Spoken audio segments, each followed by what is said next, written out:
If you fish for trout, this is a must-have fly. To start this pattern, we'll grab some Vivas in black, securing it tightly to our hook shank. Snap the excess free and fix our bead in place with a lead-free wire. Secure the lead-free wire tightly and helicopter the excess free.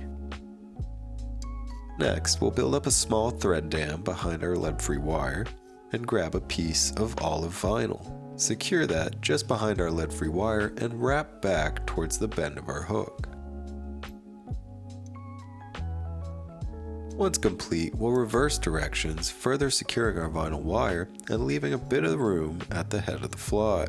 We can begin to wrap our vinyl wire forward in closed, touching spirals. We'll continue to do so until we reach our thread.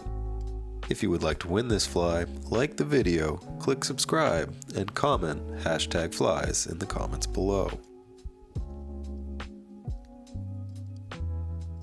Once we reach our thread, we'll secure the vinyl wire by taking thread wraps both in front as well as behind and snip the excess free. We'll then grab some black hare's ear, create a dubbing noodle, and wrap that around the head of our fly, tightening the dubbing noodle as needed.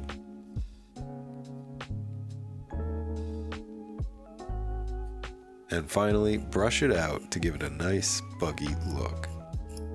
Pull any excess fibers free, whip finish, and that is our finished fly. Thank you for watching, subscribe for more, and I will see you in the next one.